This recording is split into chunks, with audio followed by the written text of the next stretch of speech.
Գյորջյան Կասկադ 60 ամիս փուլային վճարում բազմաթիվ առավելություններ։ Տիկին Ջուլակյան, իհարկե ես ելույթում կանդրադառնամ մեր դիրքորոշմանը հարցի վերաբերյալ։ Դուք վկայակոչեցիք 21 թվականի ընտրությունները։ Խնդրում եմ մի հատ արձանագրեք 21 թվականի ձեր տրված խոստումը եւ դրան համապատասխան պատրաստված կառավարության ծրագիրը արդյոք ձեր համար ընտրություններում ձեր նշած 670,000 մարդ, որ ձայն էր տվել, ձեզ իրավունք է վերապահել այդ ձայների համապատասխան ձեր խոստմանը համապատասխան գալ իշխանության եւ գլխի վրա շուռ տալ այն ինչ որ խոսք եք տվել, հա։ Արդյոք համապատասխանում է ձեր իսկ մատնանշված հիմքը իշխանությունը ժողովրդի կողմից ձեզ փոխանցելու ձեր վարքագծի եւ հիմա ձեր գնահատական։ Երկրորդ հարցը դուք ինչպես եք պատկերացնում Հայաստանի Հանրապետության Սահմանադրության 157-րդ հոդվածի ներողություն 157, 158 կառավարության փոփոխության հնարավորություն անվստահության հայտնելու։ Առհասարակ այս հոդվածը ըստ ձեզ 157, 156, 157, 158 Մեկ սահմանադրության մասին եք խոսում հայտնելու հարցը։ Այո, ինչպես եք պատկերացնում այս հոդվածների կիրառումը պրակտիկայում մի վերքյան էլի կառավարության փոփոխության մասով։ Երրորդ հարցը հայտարարության նախագծի վերնագիրը խնդրում եմ եւս մեկ անգամ ընթերցել բարձրաձայն եւ ասել, թե այստեղ ինչի հետ համաձայն չեք։ Ուզում եմ հիշեցնել, որ վերնագրում անվստահության մասին հարց չկա։ Կա ստեղծված իրավիճակը ճգնաժամ համարելու եւ կառավարության ձախողման մասին։ Սրա ինչի մեջ համաձայն չեք, որ դրույթում համաձայն չեք, որ հատվածում համաձայն չեք։ Եվ ամենավերջին, դուք էլ եք կարծում, որ Հայաստանի Հանրապետությունում մարդու իրավունքների ոտնահարում չկա։ Շնորհակալ եմ հարցերի համար, պարոն Մինասյան, եթե մոռանամ որևէ հարցի անդրադառնալ, կխնդրեմ հիշեցնել, սկսեմ նրանից, թե վերնագրի որ հատվածի հետ համաձայն չեմ, ավելի հեշտ կլինի պատասխանել, որ հատվածի հետ եմ համաձայն։ Ազգային ճգնաժամ եւ կառավարման ձախողում։ Որ ազգային ճգնաժամի մասին է խոսքը, որտեղ է ճգնաժամը, պարոն Մինասյան։ Դուք դուրս եկեք փողոց եւ ցույց տվեք ինձ ճգնաժամ։ Կամ երբ որ խոսում ենք, դա շատ լավ, ինչ խոսում ենք, բան եք ընտրել, որպեսզի շատ ավելի պաթետիկ հնչի, ազգային ճգնաժամ։ Իսկ ովքեր են մեր ազգի մեջ ճգնաժամի մեջ։ Ավստրալահայերը, չգիտեմ, Մոգադիշոյի հայերը, որտեղ է ճգնաժամը, խնդրեմ նշեք, ինչ ազգային ճգնաժամի մասին եք դուք խոսում, որովհետև ձեր հարցից ես հասկացա, որ դուք առնվազն համաձայն եք այս սրա հետ։ Կառավարման ձախողում։ Կոնկրետ որ մասն է ձախողվել, այդ պետք է նշեք։ Իհարկե, այստեղ այս ամբողջ տեքստի մեջ նշած ամեն հատվածի վերաբերյալ ես ունեմ նշումներ եւ այդ նշումների վերաբերյալ ես բնականաբար իմ խոսքը կասեմ իմ եզրակ փակիչ ելույթում այս պահին որպեսզի չծանրաբեռնեմ շատ բոլորիս այս պահին դեռ չեմ խոսում այդ մասին ինչպես եմ ես պատկերացնում սահմանադրությամբ նախատեսված կառավարության վստահության հարցը ինչպես պետք է պատկերացնեմ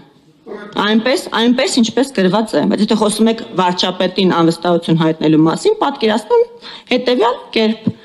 ընդդիմությունը նախաձեռնում է գործընթաց։ Ինչքան ձայն է պետք։ 36 այս պահի դրությամբ։ 36 ստորագրություն բերում եք ներկայացնում եք ազգային ժողովին վարչապետի ձեր միասնական թեկնածուով։ Դուք ձեր մեջ եկեք ընդհանուր հայտարարի, խնդրում եմ։ Հետո եկեք քննարկենք։ Ես ինչու պետք է պատկերացնեմ կառավարությանը կամ վարչապետին անվստահություն հայտնելու գործընթաց։ Դա իմ կառավարությունն է, ես խորհրդարանական մեծամասնությունն եմ, իմ գործընկերների հետ միասին, եւ այդ կառավարության խորհրդարանական հենարանն եմ։ Դուք պետք է պատկերացնեք, դուք պետք է process նախաձեռնեք, բայց դուք այդ process-ը դեռ ինքներդ ձեր մեջ չեք կարողանում նախաձեռնել։ Ընդհանուր հայտարարի եկեք, ժողովուրդ ջան։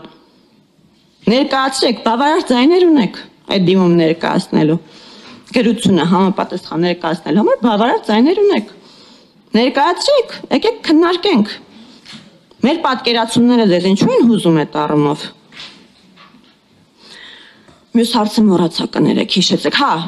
մարդու իրավունքների հետ կապված։ Մարդու իրավունքների հետ կապված եւ առհասարակ ժողովրդավարության հետ կապված այդ մտածում էի, որ կանդրադառնամ իմ եզրափակիչ ելույթում, բայց ժողովրդավարության,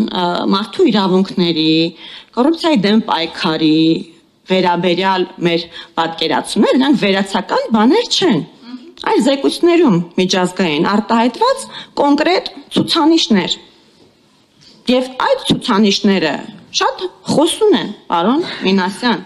Մասնավորապես մի քանի միջազգային զեկույցի տվյալներ հանած ձեզ ներկայացնեմ։ Economist Intelligence Unit, որտեղ Հայաստանը ժողովրդավարության առումով զբաղեցնում էր ժողովրդավարության ինդեքսը Հայաստանի 2016 թվականին 120 էր, 17-ին 111, 24 թվականին 82 է։ Տեսեք, քանի նիշով է Հայաստանը իր ցուցանիշները բարելավել։ Freedom House 2017 թվականին 100 միավորից ժողովրդավարության ինդեքսը 45 միավոր էր Հայաստանի մոտ։ Հիմա 24 թվականին 54 միավոր է։ Այսինքն 9 նիշով մենք բարելավել ենք մեր ցուցանիշները։ Մամուլի ազատության մասին է խոսք գնում հայտարարության տեքստում նաև, որ հայտարարակ վիճակում է գտնվում մամուլի ազատությունը, խոսքի ազատությունը։ Մամուլի ազատության ինդեքսն եմ ես նայում, կրկին միջազգային զեկույցներ 2016 թվական լրագրողներ առանց սահմանների 74-րդ տեղն է զբաղեցնում Հայաստանի Հանրապետությունը աշխարհում, 2017-ին վատացել է ավելի 79-րդ տեղն է զբաղեցնում, 18-ին 80-րդ տեղն է զբաղեցնում, այս պահին զբաղեցնում են 34-րդ տեղը եւ ավելի առաջ ենք, քան որոշ Եվրամիության երկրներ, քան Ամերիկայի Միացյալ Նահանգները։ Այս ամեն ինչը թիվ է, փաստ է, էզոտերիկա չէ, ամեն ինչի տակ կան փաստեր կոնկրետ։ Այսինքն միջազգային կազմակերպությունները, երբ որ գրում են զեկույցներ եւ ինդեքսներ են սահմանում, դրա տակ կոնկրետ հետազոտություն է լինում։ Եվ հիմա կամ դուք պետք է ասեք, որ աշխարհը ցուրտ է եւ խաբուսիկ, եւ աշխարհը փաստորեն կույր է, չի տեսնում ինչ է կատարվում Հայաստանում, այն ինչ որ մենք դուք եք իբր տեսնում։ Կամ պետք է ընդունեք, որ այս թվերը որ կան, օդից չեն վերցվել։ ԵԽԽՎ բանաձևերի մասին խոսք գնաց։ Պարոն Մամիջյան, դուք ԵԽԽՎ անդամ եք, դուք կարող եք ազդել այդ բանաձևերի բովանդակությանը, ո՞րն է խնդիրը, որ չեք ազդում։ Չէ, ո՞րն է խնդիրը։ Ձեզ չեն հավատում ԵԽԽՎ անդամները մյուս։ Եթե այո, ինչու չեն հավատում, ո՞րն է խնդիրը։ Իսկ մենք տեսնում ենք վերջին առնվազն 2 զեկույցներում ներբողներ Հայաստանում ժողովրդավարացման գործընթացների վերաբերյալ։ Այո, եւ նաեւ այո խոսակցություն, պարոն Մամիջանյան, որ Հայաստանը մոնիտորինգի փուլից պետք է անցում կատարի պոստմոնիտորինգի փուլի։ Սա էլ նույնց եմ ասում։ Փաստեր են, էզոտերիկա չէ։ Եթե դուք աշխարհին չեք կարողանում համոզել, որ Հայաստանում բռնապետություն է, գուցե խնդիրը ոչ թե աշխարհի մեջ է կամ բռնապետության, այլ ձեր մեջ։ Գուցե ձեր մեջ փնտրեք, պարոն Մամիջանյան, ես չգիտեմ, այլ տարբերակ չունեմ։ Կոռուպցիայի մասին, ծաղկող կոռուպցիայի մասին, սա նույնպես թիվ է, կոռուպցիայի ընկալման համաթիվ։ Ամբողջ աշխարհում կոռուպցիայի չափերը հաշվարկվում են այդպես։ Transparency International կազմակերպությունը համաշխարհային ամենամյա զեկույցներով է հանդես գալիս, որտեղ ոչ թվեր է ներկայացնում յուրաքանչյուր երկրում կոռուպցիայի ընկալման համաթվի հետ կապված։ Եվ այսպես 2014 թվականին մենք ունեցել ենք 37 միավոր եւ եղել ենք 94-րդ աշխարհում։ 2017 թվականին ունեցել ենք 35 միավոր, եղել ենք 107-րդ աշխարհում։ 2020 թվականին 2019 թվականին եղել ենք 42-րդը, եղել ենք ներողություն 42-նի ենք ունեցել, բալ ենք ունեցել, 77-րդն ենք եղել աշխարհում։ 24 թվականին ունենք 47 բալ եւ 63-րդն ենք աշխարհում։ Այսինքն 14 թվականից մինչեւ 24 թվական 10 միավորով բարելավել ենք մեր դիրքերը եւ 94-րդ տեղից հայտնվել ենք 63-րդ տեղում, 31 տեղով բարելավել ենք մեր դիրքերը։ Սրանք են կոնկրետ չափանիշներով գրվող հետազոտություններ։ Սրանց հետևում էլ մեծ աշխատանք կա եւ լրջագույն տվյալներ։ Խոսում ենք տնտեսության մասին, ներդրումային միջավայրի մասին, ներդրումային միջավայրի ես շատ լավ չեմ հասկանում, բայց մեր ցուցանիշը չափվում է այնտեղ ինչ է B+, բան Հայաստանը այդ դիրքում է, որը վատ դիրք չէ։ Ես պարոն Մինասյան, քանի որ իմ դաշտի շատ չեմ մտնում, կարող է ծաղալի թվամ հիմա ներողություն, բայց համենայն դեպս նորից այդ տնտեսական լրջագույն խնդիրների մասին, որ խոսում եք տնտեսական լուրջ անկոն բան, մի քանի թվեր եմ հանել իմ շատ սիրողական բանով, բայց դրանք էլ են թվեր, եթե այդտեղ հարցեր կան, դուք կարող եք իհարկե ձեր հակափաստարկները ներկայացնեք, ես տնտեսագետ չեմ, բայց քանի որ խոսում ենք տնտեսության լրջագույն անկումից, ես նայել եմ, հանել եմ թվերը Հայաստանի Հանրապետության ՀՆԱ-ի 15 թվականի համար 10.55 միլիարդ դոլար, 24 թվականի համար 25.79 միլիարդ դոլար, այսինքն 15.79 միլիարդ 15 միլիարդից ավելի ավելացում ՀՆԱ-ի առումով 25 թվականի համար առհասարակ IMF-ը կանխատեսում է 26.58 միլիարդ դոլար ՀՆԱ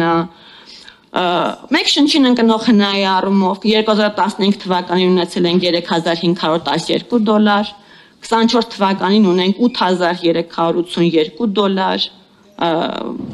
25 թվականի համար կանխատեսվում է 8967 դոլար գրեթե 3 անգամ ավելացել է մեկ շնչին ընկնող ՀՆԱ-ն հետո բյուջեն 15 թվականին ծախսային մասով եղել է 1.337 միլիարդ դրամ 25 թվականին 3.482 միլիարդ դրամ է այսինքն ավելի քան կրկնապատկվել է մեր բյուջեն սրանք ցուցանիշներ են թվեր են ժողովուրդ ջան հետեւաբար այդ հայտարարությունները ծուր օթից չի բայց քանի որ մի քիչ է գնացինք այդ արտաքին ցուցանիշների բարդքը դուք քննարկում եք ազգային ժողովի նիստերի դալիճում կշարունակեք քննարկել հիմա նաև բանի մասին խոսեմ ուրեմն Gini ինդեքսի մասին հա եկամուտների բևեռացման մասին Հայաստանի Հանրապետությունը 23 թվականին Gini ինդեքսով 27.9 նիշն է ունեցել եւ եթե մենք դա նաեւ համեմատում ենք մեկ շնչին ընկնող ՀՆԱ-ի հետ մենք տեսնում ենք հետեւյալը որ Հայաստանի Հանրապետությունում մեկ շնչին ընկնող ՀՆԱ-ն աճել է կտրուկ կերպով եւ բևեռացվածությունը եկամուտի բնակչության առումով նվազել է Հետևաբար պարոն Մինասյան,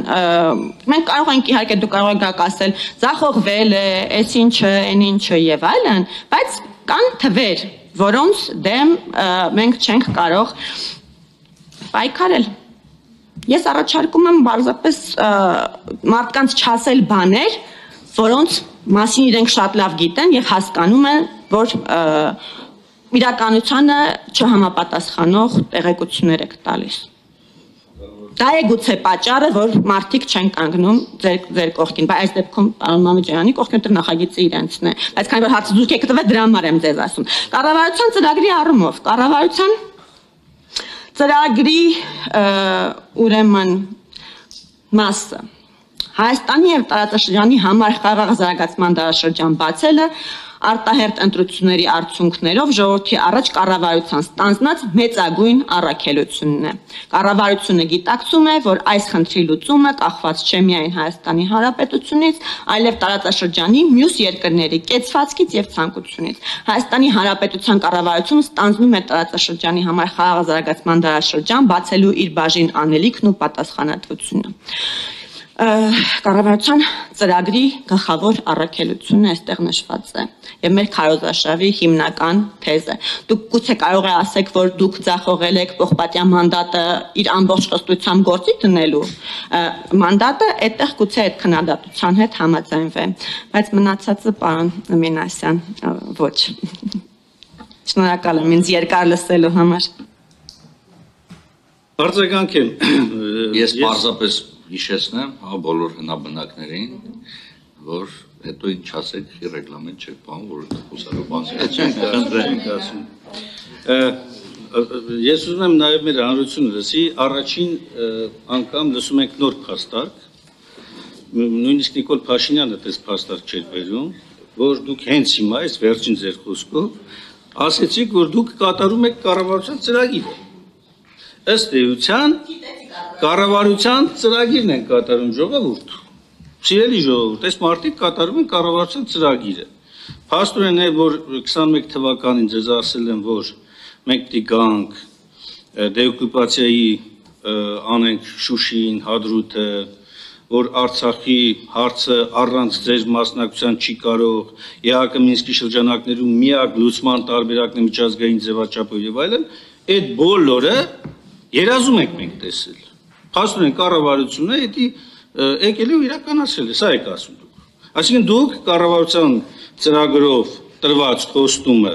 որ չեք կատարել, հիմա հերքում եք։ Դուք ասում եք, որ կատարել դուք ասեցիք կառավարության ծրագիրը չեք կատարել, ասի կառավարության ծրագրի մեջ գրված է մեծագույն առաքելություն։ Իմ հարցը շատ պարզ էր։ Կա կառավարության ծրագիր, որ դուք անդադ վկայակոչում եք 21 թվականի ընտրությունները, դուք տվել եք խոստում,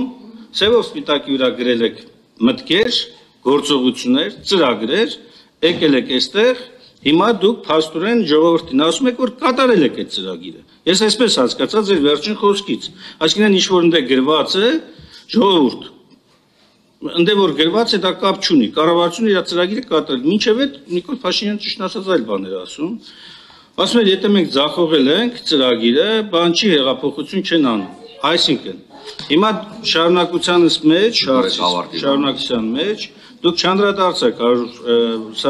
կառավարությանը եւ վարչապետին անվստահություն հայտնելու համանդրական կարգավորման շրջանակում, ինչպես եք դա դուք պատկերացնում, որ պարագայում կարող է այս նորմը համանդրական կյանքի կոչվել, այնտեղ գրած չի ընդդիմություն, իդեպ ասեմ, այնտեղ գրած ազգային ժողովի падգամավորներ, եւ մենակ ընդդիմության մասին չի խոսքը, խոսքը նաեւ շատ հնարավոր է, որ քաղաքական իշխանության մասին էլ լինի, բայց նորմը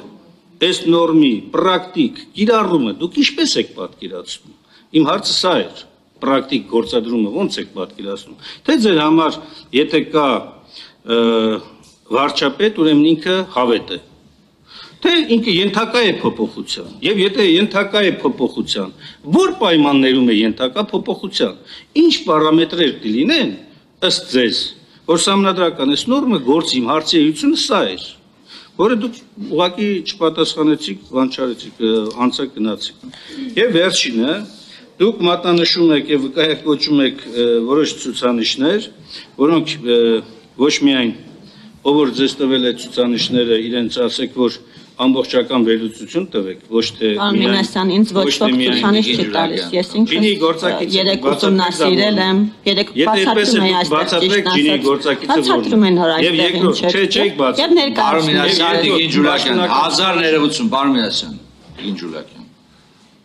Okay.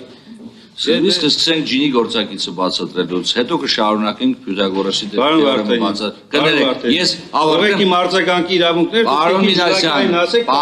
Մինասյան, խնդրում եմ դառնաք հարցին։ Ես խնդրում եմ բոլորին, հարգելի գործընկերներ, խնդրում եմ մնանք քննարկող օրակարգի շրջանակներում։ Խնդրեմ, պարոն Մինասյան, շարունակեք ձեր արձագանքը։ Շատ լավ։ Անհավասարության գործակիցներից սկսած ավարտված աղքատության ցուցանիշներով, եթե դուք որոշել եք այնուամենայնիվ ինքներդ եք զբաղվում, ինքներդ եք վերհանել, խնդրեմ, որպեսզի այստեղ էլ խորանաք, հա։ Երկրորդ բլոկն էլ արտաքին պարտքն է, պետության արտաքին պարտք է, որ սենց հերոսաբար դուք հայտարարում եք ցուցանիշներ, համախառն ներքին արդյունքի եւ այլ։ Արտաքին պարտքի, ինֆլյացիայի մակարդակի, այս բաների համադրությունն էլ արեք, եթե Չնայած դուք ասեցիք, որ տնտեսագետ չեք մտնում այդ բանի մեջ, դրա համար է ես ասում, որ ով որ վերլուծել տվել է, խնդրում եմ ասեք, որ ավելի մանրամասը վերլուծի տա, որ հաջորդ անգամ ասելուց ամբողջական լինի ձեր ասածը։ Եվ մարդու իրավունքների տեսակետից։ Այսինքն ձեր համար բացառապես չափման միավորը միայն առանձին գնահատականներն են, որոնք հնչում են, իսկ նրանք, որոնք որ օրինակ նույն ԵԽԽՎ բանաձևերում, որ արձանագրված են Հայաստանում ժողովրդավարության համակարգերի վերաբերյալ խնդրահարույց մասերով, նույնիսկ խնդրահարույց, սկսած նրանից, որ մարդուն խոսքի ազատության համար դատապարտումը համարվել է ոչ համաչափ, կամ թվում է, որ ոչ համաչափ է, կամ քաղ բանտարկյալների արկայությունը, որոնք բացահայտ է, այսինքն ըստ երկրորդ բան չկա։ Որտեղ է բացահայտ բանը։ Բացահայտ է, որ մարդուն դուք դատապարտում եք իր խոսքերի համար, ոչ թե գործողությունների։ Առհասարակ, եթե մարդուն խոսքի համար դատապարտում եք, մի հատ էլ ազգային ժողովով մեծամասնությունով բացառապես ԿՊ-ով չհիմնավորված իրավական ապացուցման դեռևս ենթակա ենթադրյալ կամ վերագրվող արարքները դուք դարձնում եք ազգային ժողովի հայտարարության մեջ հաստատված հանգամանքներ, սրբազանների գործերը, որտեղ դուք հաստատված հանգամանքներ եք համարում, եւ դա ասում է ազգային ժողովի պատգամավորը, մեծամասնության պատգամավորը, ավելին մեծամասնությունը քվեարկում է այդ հայտարարությանը կողմ։ Սրանք, եթե դուք համարում եք, որ մարդու իրավունքների խախտում չի, ուրեմն,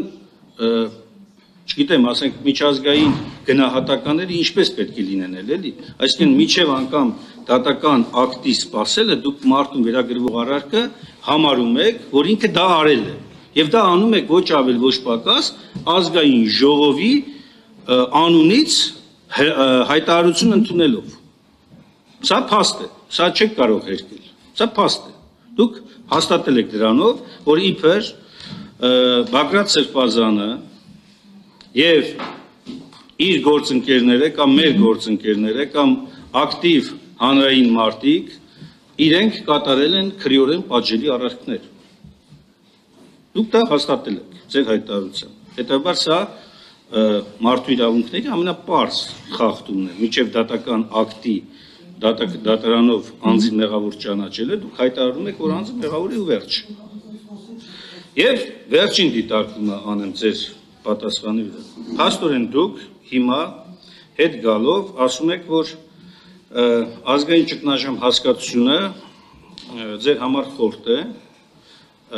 այսինքն ձեր համար խորտ է ներքին այս անհամերաշխությունը, ատելության միջավայրը, արցախցիների նկատմամբ այս վերաբերմունքը, որ ցուցաբերվում է առանձին հատվածների կողմից, բացասական վերաբերմունքը։ Սրանք բոլորը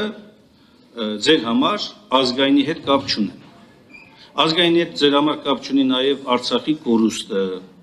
Հայաստանի ինքնիշխան տարածքների օկուպացիան։ Դրանք ազգայինի հետ կապ չունեն, թե ճգնաժամի հետ կապ չունեն։ Մի հատ ստել կողմնորոշում։